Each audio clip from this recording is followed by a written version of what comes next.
20 minute 20 खबर में आपका स्वागत है। आपके साथ मैं हूं अभिषेक। हम अगले 20 मिनट में आपको देश दुनिया की 20 ऐसी खबरें बताने वाले हैं जो इस वक्त न केवल सुर्खियों में है बल्कि दिलचस्प और अहम भी है।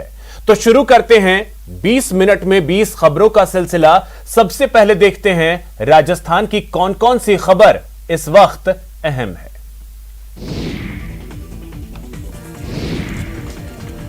प्रदेश में कक्षा 9 से 12 तक के लिए निजी और सरकारी स्कूल फिर से खुल गए हैं। प्रदेश में एक बार फिर स्कूल खुल चुके हैं। कोरोना संक्रमण के दूसरी लहर की दौर के बाद में एक बार स्कूलों को खोलना एक बड़ी चुनौती थी, लेकिन राज्य सरकार ने यह निर्णय लिया कि पूरी तरह से सावधानी बरतते हुए स्कूलों को खोला जाएगा। स्कूलों को अलग अलग कक्षाओं के छात्रों के आने जाने का समय अलग अलग रखा गया है ताकि एक साथ सभी छात्र छात्राओं का जमावड़ा न हो। पेरेंट्स से स्कूल ये लिखित में ले चुके हैं कि वो अपनी मर्जी से स्टूडेंट्स को स्कूल भेज रहे हैं और उनकी औलाद कोविड नियमों की पालना करेगी। गौरतलब है कि स्कूलों को फिर से खोलने का निर्णय गहलोत सरकार ने कोविड-19 मामलों की संख्या में गिरावट के बीच लिया था। रोडवेज तो कंगाल हो रहा है, लेकिन रोडवेज कंडक्टर मालामाल हो रहे हैं। ऐसा इसलिए हो रहा है क्योंकि बस में जो यात्री सफर करते हैं उनसे अवैध कमाई का खेल चल रहा है। यात्री तो पूरा भाड़ा देते हैं, लेकिन वो रोडवेज के खाते में न जाकर कंडक्टर की जेब में जाता है। ऐसे ही काले धंधे का खुलासा हुआ है चित्तौड़ से प्रतापगढ़ जाने वाली बस में, जिसमें 30 यात्री बैठे थे। कंडक्टर ने सबसे पैसा लिया लेकिन टिकट नहीं दिया।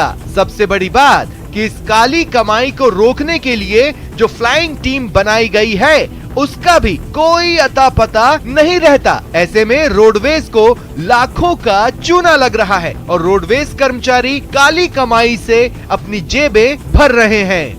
सूचना है कि आप आपके पैसेंजर से पैसे ले रहे हो, टिकट नहीं दिए। कितने लोग आए हैं?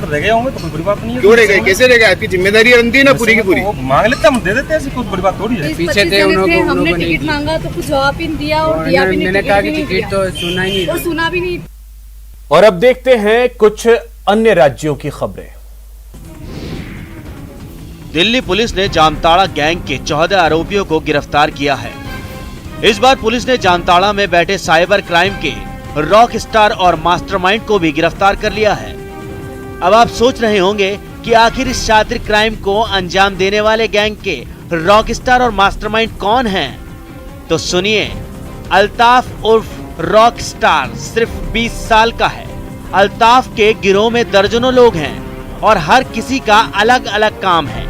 इस गैंग में सभी को अपने अपने काम में महारत हासिल है।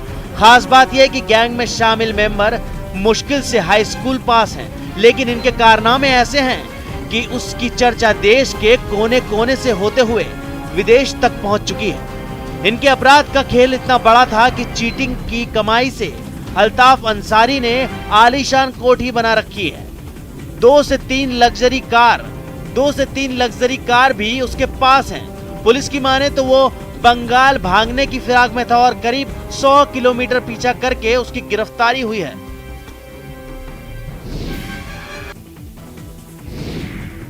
पश्चिम बंगाल के जलपाईगुड़ी से डरा देने वाली तस्वीरें सामने आई, जहां एक वैक्सीन सेंटर पर टीका लगवाने की होड़ में लोगों के बीच भगदड़ मच गई और करीब 30 लोग घायल हो गए। तस्वीरों में आप देख सकते हैं कि टीका लगवाने की होड़ में लोग वैक्सीन सेंटर के अंदर जाने के लिए धक्का मुक्की कर रहे हैं। वहां तैनात पुलिस वालों ने भीड़ को रोकने के लिए सेंटर के मेन गेट को बंद करने की बहुत कोशिश की, लेकिन उनकी ये कोशिश नाकाम रही। जैसे ही गेट खुला, भीड़ बेकाबू हो गई और लोग एक दूसरे को रौंदते हुए वैक्सीन सेंटर के अंदर जाने लगे।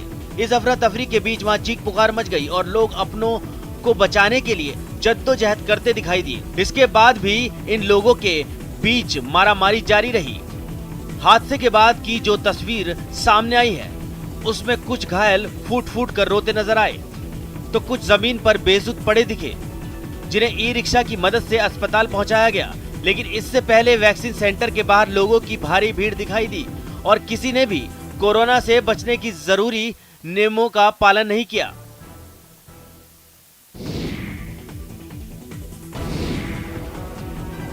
महाराष्ट्र के कुछ जिलों में एक बार फिर शुरू हुई जोरदार बारिश से आई बाढ़ ने लोगों के लिए मुश्किल हालात पैदा कर दिए।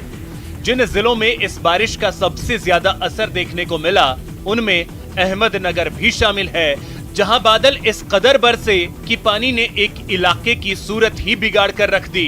सड़कें नदियों की तरह नजर आने लगी। इलाके की कुछ इमारतें पानी में डूब गईं, जिसके कारण लोगों को कमर भर पानी से होकर गुजरना पड़ा।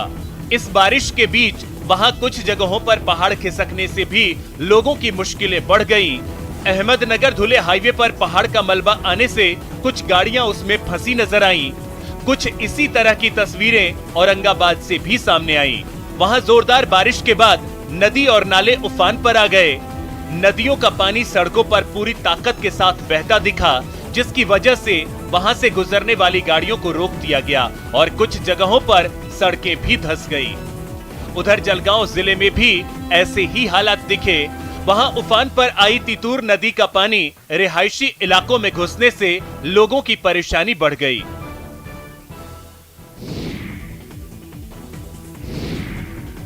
यूपी के जल शक्ति मंत्री गोंडा का हवाई और जमीनी सर्वेक्षण किया। इसके बाद उनकी जुबान से ऑल इज वेल निकला। अब इस दावे की असलियत देखिए। पहाड़ों पर हुई जोरदार बारिश ने गोंडा के लाखों लोगों की परेशानियां बढ़ा दी हैं। घाघरा का जल स्तर लगातार खतरे के निशान के ऊपर है और कर्नलगंज, तरफगंज तहसील इलाके में बाढ़ का खतरा बना हुआ है। लोगों के सामने खाने पीने, रहने और पशुओं के चारे की बड़ी दिक्कत है। अब जब घाघरा ने रौद्र रूप दिखाया, तब नींद से जागे प्रशासनिक अमले ने लीपापोती शुरू कर दी है। बात करें अगर मैदानी इलाकों की, तो तहसील सदर के कई गांव जलमग्न हैं और कई गांवों का संपर्क कट चुका है। यानी परेशानियां बेशुमार हैं। लेकिन जिम्मेदार ही जब आंख मूंद कर ऑल इज वेल का राग आलापने लगे, तो आम आदमी को बस ईश्वर का सहारा रह जाता है।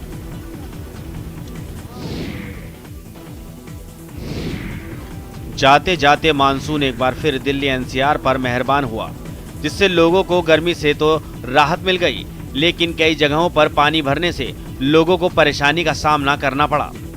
दिल्ली एम्स के पास सड़कों पर इतनी रफ्तार से पानी बहता दिखा कि वहां खड़ी एक मोटरसाइकिल पानी में बहते बहते बची। मोटरसाइकिल सवार से जब उसकी गाड़ी नहीं संभली, तो पास खड़े दूसरे आदमी ने उसकी मदद की, तब जाकर गाड़ी को बचाया जा सका। वहां की ज्यादातर सड़कों का यही हाल दिखा, जिनसे गुजरने वाली कारों के पहिए पानी में पूरे डूबे नजर आए। वीआईपी इलाकों की सूरत भी पानी भरने से बदल गई। सड़कें तालाब की तरह नजर आने लगी।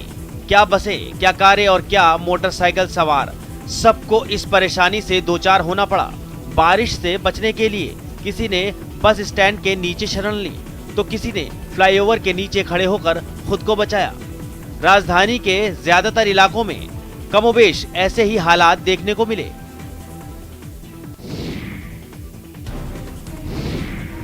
फर्जी चेक से मालामाल बनने की तरकीब काम नहीं आई और शातिर अपने अंजाम तक पहुंच गया। तस्वीरें छत्तीसगढ़ के बेमित्रा की हैं, जहां कोतवाली पुलिस ने फर्जी चेक के जरिए रकम निकालने वाले गिरोह के एक सदस्य को बिहार से गिरफ्तार कर लिया है। मिली जानकारी के मुताबिक एक कंपनी के मालिक ने पुलिस में रिपोर्ट दर्ज कराई थी कि उसकी कंपनी के चेक की हूबहू स्कैनिंग कर किसी ने हस्ताक्षर किया और 4,35,000 के चेक को क्लियरेंस के लिए महाराष्ट्र बैंक में लगा दिया। पहली नजर में ही बैंक कर्मियों को मामला संदिग्ध लगा। उन्होंने कंपनी के मालिक को इस बात की जानकारी दी, जिस पर कंपनी के मालिक ने पुलिस में मामला दर्ज कराया। कोतवाली पुलिस ने मामला दर्ज कर जांच शुरू की और कड़ी से कड़ी जोड़ते हुए आरोपी को बिहार से गिरफ्तार कर लिया। जो प्रथम दृष्टया जो फर्जी होना पाए जाने से इसके जो चेक लगाया था उसके विरुद्ध में अपराध पंजीबद्ध किया गया था और आरोपी को पतासाजी की गई और बिहार से जो आरोपी है उसको लेकर के यहाँ लाए हैं और गिरफ्तार कर माननीय न्यायालय प्रस्तुत किया है। पुरानी टिहरी से विस्थापित गरीब और मजदूर तबके के लोग आज भी बुनियादी सुविधाओं की बाट जोह रहे हैं। जी हां, टीन शेड कॉलोनी के करीब 150 परिवार मूलभूत सुविधाओं के अभाव में जीने को मजबूर हैं। बारिश में नई टिहरी शहर का सारा पानी नालों गदेरों से होता हुआ टीन शेड कॉलोनी में पहुंच जाता है। ड्रेनेज सिस्टम फेल होने और पानी की प्रॉपर निकासी नहीं होने के चलते यहाँ के लोगों का जीना दूभर है। यहाँ सारा पानी बरसात का अंदर जाता है, हमारा घरों में घुस जाता है। यहाँ पर नाला बहने लग जाता है सर, क्या करें हम। और एक यहाँ लैट्रिन गटर इतनी बदबू हो रही है कि बरसात में तो और ज्यादा परेशानी होती है हमें। टीन शेड कॉलोनी में सीवर की निकासी नहीं होने की बात पालिका के ईओ भी मानते हैं, लेकिन कार्रवाई के नाम पर सिर्फ सफाई का आश्वासन देते हैं।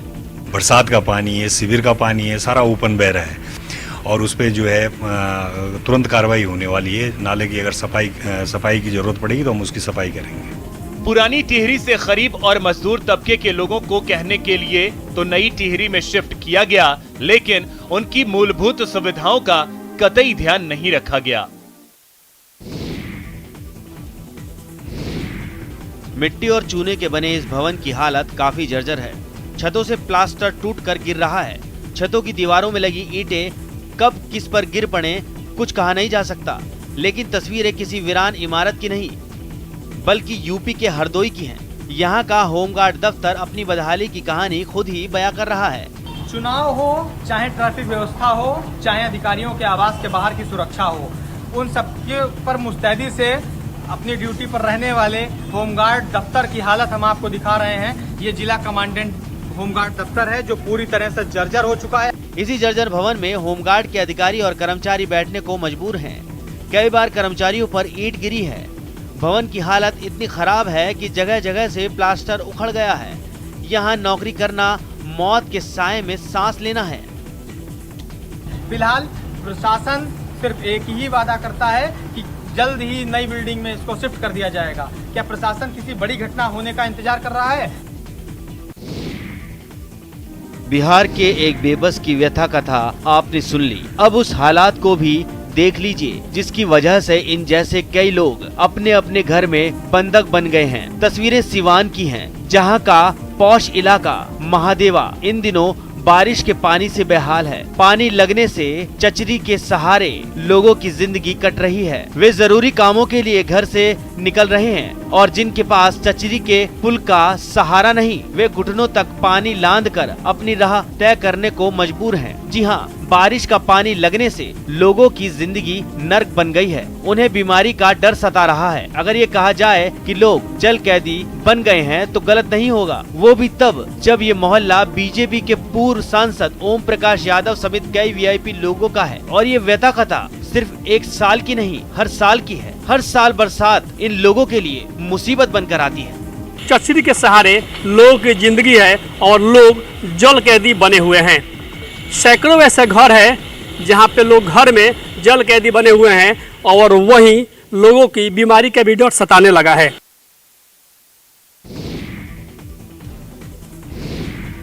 केंद्र सरकार की महत्वाकांक्षी योजना मनरेगा भ्रष्टाचार की भेंट चढ़ रही है। मजदूरों के पलायन को रोकने के उद्देश्य से यह योजना लागू की गई थी। दुनिया की बड़ी सामाजिक कल्याण योजना बताई जा रही मनरेगा की सार्थकता पर सवाल खड़े होने लगे हैं। योजना कागज पर कुछ और, धरातल पर कुछ और दास्तां बयां करती है। ऐसा ही एक मामला झारखंड के राजमहल का है। कुठहरी पंचायत में मनरेगा के तहत बन रही सड़क में रेत की जगह डस्ट का इस्तेमाल किया जा रहा है। गौर करने वाली बात यह है कि संबंधित पंचायत के जेईई को सूचना देने के बावजूद आनन फानन में कार्य पूरा कर दिया गया। किसी भी योजना स्थल पर योजना का बोर्ड नहीं लगाया गया है। ग्रामीणों के अनुसार दर्जनों योजनाओं को 2 या 4 दिनों में ही पूरा कर लिया जाता है।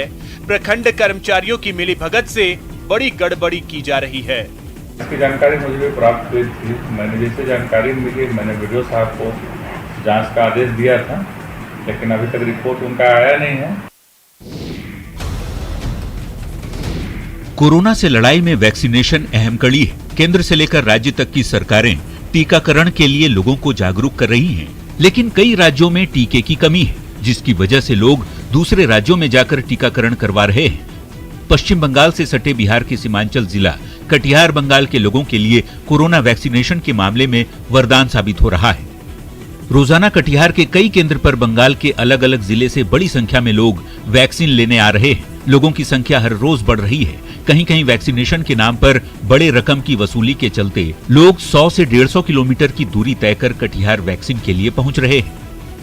काफी भीड़ है। कुछ आदमी का कहना है कि कुछ पैसा कौड़ी ले रहा है, इसलिए काफी मात्रा में आए हुए हैं। रायगंज, मालदा, इस सब पर लोग आए हुए हैं। बंगाल में कोरोना टीकाकरण को लेकर बड़ा फर्जीवाड़ा हो रहा है। कोलकाता के कस्बा इलाके में तो फर्जी कोरोना टीकाकरण शिविर लगने का सनसनीखेज मामला भी सामने आ चुका है। पार्क में खुले आसमान के नीचे बैठकर पढ़ाई कर रहे ये बच्चे झुग्गी झोपड़ियों में रहते हैं। प्रयागराज रेंज के आईजी केपी सिंह इन बच्चों के गुरुजी बन गए हैं। इन बच्चों को पढ़ाने से पहले आईजी उनसे घुले मिले, किसी का नाम पूछा तो किसी के परिवार के बारे में। बच्चों के चेहरे पर मुस्कान बिखरी नजर आई। किसी ने उन्हें अंकल कहा तो किसी ने सर। आईजी ने बच्चों के सवालों के जवाब दिए। उन्होंने किताब के साथ सामाजिक ज्ञान भी साझा किया। स्लम के बच्चे जिस तरह से आईजी सर के सवालों के जवाब दे रहे थे, उसे देखकर आईजी भी प्रभावित हुए बिना नहीं रह सके। उन्होंने यहाँ आकर हर हफ्ते बच्चों को गणित विषय पढ़ाने का वादा किया है और शौचालय और पीने के पानी का भी प्रबंध करने में जुटे हैं। ये कैंटोनमेंट का पार्क है, तो यहाँ के सीईओ हैं अमित काने। मैं अभी उनसे बात कर रहा हूँ कि अगर एक किसी कोने में अगर शौचालय बन जाए और पानी की सुविधा हो जाए तो एक बड़ी सुविधा हो जाएगी। लॉटरी लगती है तो आंखों की चमक, चेहरे की दमक बढ़ जाती है। न कुछ कहने की गुंजाइश बचती है और न ही सुनने की। खुशी अपनी कहानी आप कहती है। यकीन नहीं तो फिशिंग बोट पर सवार इन मछुआरों को देखिए, जो रातों रात अमीर बनने की खुशी में चीख चिल्लाकर अपनी खुशी का इजहार कर रहे हैं।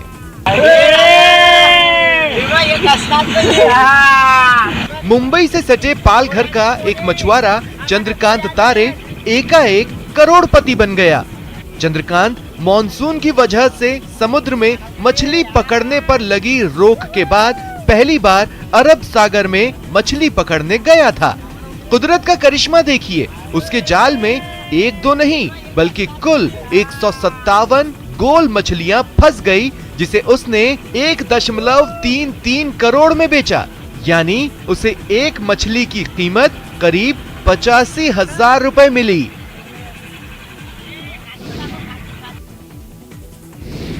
लंबे इंतजार के बाद बीसीसीआई ने रणजी ट्रॉफी का शेड्यूल जारी कर दिया। प्रतियोगिता की शुरुआत 13 जनवरी से होगी। रणजी ट्रॉफी की 38 टीमों को 6 ग्रुप्स में बांटा गया है। ये अपने मैच मुंबई, बेंगलोर, कोलकाता, अहमदाबाद, त्रिवेंद्रम और चेन्नई में खेलेंगी। नॉकआउट मैच के लिए कोलकाता को रिजर्व किया गया है। ये मुकाबले 5 दिन के क्वारंटाइन के एक और फेज के बाद 20 फरवरी से खेले जाएंगे। 5 दिवसीय क्वार्टर फाइनल मुकाबले 28 फरवरी से 3 मार्च तक खेले जाएंगे। वहीं सेमीफाइनल 8 से 12 मार्च तक खेले जाएंगे। रणजी ट्रॉफी का फाइनल 16 से 20 मार्च तक खेला जाएगा। पिछले साल कोरोना की वजह से रणजी ट्रॉफी नहीं खेली जा सकी थी। कर्नाटक, दिल्ली, मुंबई समेत हैदराबाद, महाराष्ट्र, उत्तराखंड और एलीट सी ग्रुप में जगह मिली है। इनके ग्रुप मुकाबले कोलकाता में होंगे। एलीट ग्रुप ए के मैच मुंबई में होंगे। वहीं बी ग्रुप में बंगाल, विदर्भ, राजस्थान, केरल, हरियाणा और त्रिपुरा शामिल हैं। ये बेंगलोर में भिड़ेंगे। चलिए अब देखते हैं कुछ अंतर्राष्ट्रीय जगत की खबरें। गाजा पट्टी में एक बार फिर हालात गर्मा गए हैं। वहां इजराइल से लगने वाले बॉर्डर के पास फिलिस्तीन के सैकड़ों लोग इजराइल की सेना से भिड़ गए। प्रदर्शनकारी रात के अंधेरे में हाथों में फिलिस्तीन के झंडे और टायर लेकर बॉर्डर के पास पहुंचे और वहां जाकर टायर फूंक दिए। दर्जनों टायर जले तो सीमा के पास का इलाका हर तरफ से आग में सुलगता नजर आया। कुछ प्रदर्शनकारी तो अपने साथ बम तक लेकर आए थे, जिनसे उन्होंने इजराइल के जवानों को निशाना बनाया। इसके बाद पूरे इलाके में धड़ाधड़ धमाके होने लगे। जवाबी कार्रवाई करते हुए इजरायली सैनिकों ने आंसू गैस के गोले दागे और प्रदर्शनकारियों पर गोलीबारी की। 2007 में जब से चरमपंथी संगठन हमास ने गाजा पट्टी में अपनी सरकार बनाई है, तभी से इजराइल ने वहां ब्लॉकेड लगाया हुआ है। हमास ने इजराइल से कहा है कि वो गाजा पट्टी पर लगाई गई नाकाबंदी को कम करे।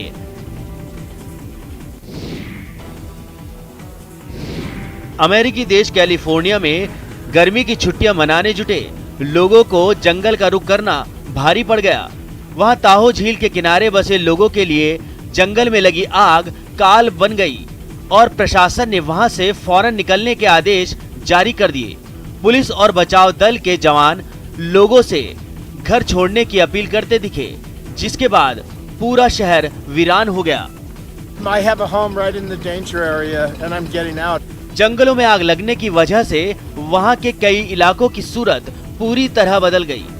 जिन घरों में कभी लोग रहा करते थे वो आग के शोलों में तब्दील हो गए और लोग जो कुछ बच सका उसे सुरक्षित कर अपनी जान बचाने के लिए वहां से निकलते नजर आए। वहां कई एकड़ के जंगल आग से तबाह हो गए, जिस पर काबू पाने के लिए दमकल कर्मियों ने जान लगा दी। कई जगहों पर दमकल विभाग की टीम जंगलों में गश्त करती नजर आई, जिनके हाथों में आग बुझाने के कई साधन भी दिखे।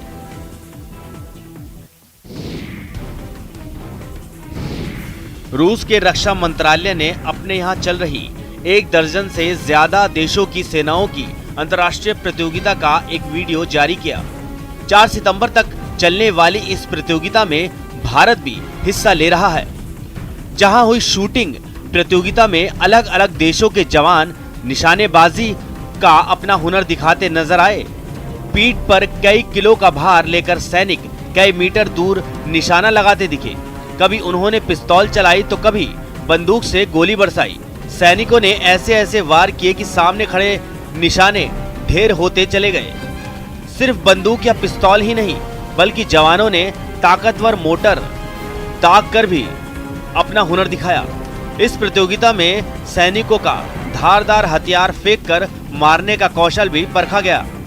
बता दें कि रूस में 14 देशों की सेनाएं दोस्ताना मुकाबले में हिस्सा ले रही हैं। ताइवान के पिंगतंग शहर से एक हैरान करने वाला वीडियो सामने आया है, जहां सेना के एयरबेस में एक F-16 विमान हादसे का शिकार हो गया। दरअसल इस लड़ाकू विमान ने लैंडिंग के वक्त संतुलन खो दिया और फिर रनवे से उतरकर किनारे पे घुस गया। गनीमत रही कि पायलट ने रफ्तार कम करने के लिए सही वक्त पर पैराशूट खोल दिया, जिससे वो फाइटर जेट ज्यादा दूर नहीं जा पाया। ये हादसा ताइवान की सालाना मिलिट्री एक्सरसाइज की तैयारी के दौरान हुआ। हालांकि इसमें पायलट की मुस्तैदी ने उसकी जान बचा ली और फाइटर जेट को भी ज्यादा नुकसान नहीं हुआ। इस घटना के तुरंत बाद वहां मौजूद बचाव दल ने मोर्चा संभाल लिया। दरअसल ताइवान की सेना हर साल अलग अलग मौसम में युद्ध अभ्यास करती है और इस साल युद्ध अभ्यास बारिश के मौसम में होने जा रहा है, जिसमें ताइवान की एयरफोर्स छोटे रनवे पर लड़ाकू विमान की लैंडिंग की क्षमता परख रही है, जिसके लिए F-16 लड़ाकू विमान का पायलट प्रैक्टिस कर रहा था, लेकिन लैंडिंग के बाद गीले रनवे पर विमान फिसल गया। तो फिलहाल इतना ही। नमस्कार।